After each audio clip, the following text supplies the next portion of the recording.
નમસ્કાર મિત્રો. સાંભળવું અને સંભળાવવું આ બે અલગ ઘટના છે. હું જે બોલું છું અને તમે જે કરો છો ત્યારે તે સાંભળવું છે.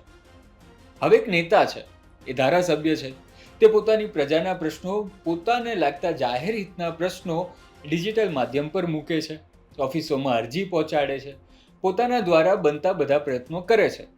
તો ત્યારે એ ધારાસભ્ય જે કરી રહ્યા છે તે સંભળાવી રહ્યા છે.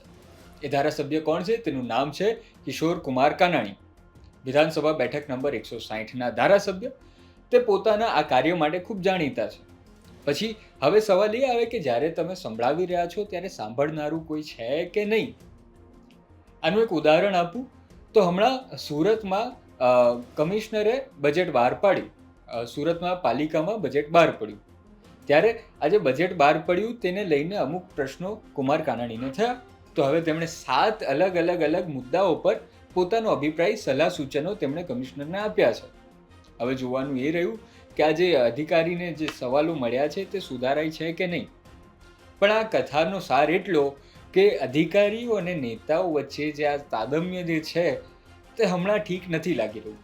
એનું તાજું ઉદાહરણ હતું વડોદરામાં 5 ધારાસભ્યો મળીને ગૂંઠ બનાવીને ગયા કે અધિકારીઓ તો અમારું સાંભળતા જ નથી. એના થોડા દિવસ પછી મુખ્યમંત્રીએ પણ એવી પ્રતિક્રિયા આપી કે જો અધિકારી તમારું નથી સાંભળતા ને તો અમને કહો, આપણે તેમની બદલી કરાવી દઈશું. બદલી કરવાથી પણ અધિકારીઓ કદાચ ડરતા નહીં હોય તેવું લાગી રહ્યું છે. હવે કુમાર કાનાણી જે છે તે આવું પહેલી વાર તો કરી નથી રહ્યા. આગળ પણ તેમણે ઘણી વાર પોતાની અરજીઓ આવી રીતે અધિકારીઓને આપી છે અને તેમાં કામ પણ થયા છે. તે પછી ખુલ્લેઆમ ડ્રગ્સ વેચવા માટેની અરજીઓ હોય કે પછી હેલ્મેટ માટેની હોય કે ટ્રાફિક માટેની હોય કે પાણી માટેની હોય, આ તમામ અરજીઓ પર કાર્યવાહીઓ થઈ છે. તો બધું એક કાર્યવાહી થશે કે નહીં તે સવાલ અત્યારે છે. આ સિવાય કુમાર કાનાણીએ જે 7 પ્રશ્નો કમિશનર શ્રીને લખીને મોકલ્યા છે તે છે સુરતને world class happy healthy city બનાવવાનું સપનું જે બજેટમાં રજૂ કરાયું છે, પરંતુ વરાછા રેસિડેન્ટ સોસાયટીમાં કમર્શિયલ અને ઇન્ડસ્ટ્રીમાં થઈને જતા કોઈ ઝોનિંગના ના હોવાના કારણે વર્ષોથી ત્યાં રહેતા કોમર્શિયલ અને ઇન્ડસ્ટ્રીયલ બનતા લોકોનું તેમાં રહેવું મુશ્કેલ બની ગયું છે. હેલ્ધી સિટી બનાવવાના સ્વપ્નની વચ્ચે બેફામ ભેળસેળ અને નકલી ખાદ્ય પદાર્થો બનાવનારા બેફામ બન્યા છે. કોઈ કડક કાર્યવાહી કે સજા થતી નથી. નકલી ભેળસેળના ધંધાઓ બંધ થતા નથી અને જે ગંભીર બાબત છે. તેમજ બેફામ ભયંકર દબાણો, બ્રિજ નીચે રહેતા ગેરકાયદેસર લોકોનો ત્રાસ, 2 નંબરના ધંધાઓ બંધ થતા નથી. બીજું, બજેટમાં મહિલા સુરક્ષા માટે પિંક ટોયલેટની સુવિધાની જે વાત કરી છે તે ખૂબ સારી છે, પરંતુ મહિલાઓની સુરક્ષા માટે પિંક BRTSની 5 વર્ષોથી સતત રજૂઆત કરવા છતાં તેમાં મહિલા સુરક્ષાની કોઈ ચિંતા નથી. ત્રીજું, તાપી નદી રેલવે બ્રિજ સમાંતર અશ્વિની કુમાર ફૂલપાડાથી ઉત્તરાયણને જોડતો રિવર બ્રિજ 4 વર્ષથી વાત થાય છે પણ બ્રિજ બનતો નથી. કામ આગળ થયું નથી.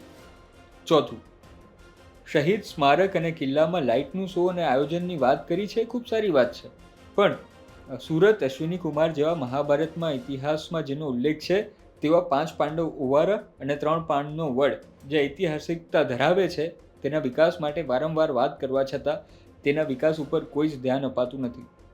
પાંચમું, દરેક બાબતમાં નંબર 1 કહેવાતા શહેરમાં 45 વર્ષથી બનેલ સોસાયટીમાં અમુક ભાગ રિઝર્વેશનમાં મૂકી દીધું હોય અથવા સરકાર શ્રી બોલતી હોય તે લોકોને પ્રાથમિક સુવિધા, રોડ, ગટર આપણે નથી આપતા. તે શરમજનક છે. ચોમાસા દરમિયાન વર્ષે ખાડીપૂર આવે છે અને પૂર આવે ત્યારે હલ કરવાની વાતો, ચર્ચાની મીટિંગ થાય છે, પણ આયોજનની વાત આવે છે પણ તેને હલ કરવા માટેનું કોઈ આયોજન થતું નથી અને લોકો ખાડીના કારણે ગંદકી, મચ્છર અને ખાડીપૂરથી ત્રાસી ગયા છે. તે smart city, mega city number 1 Surat માટે શરમજનક છે.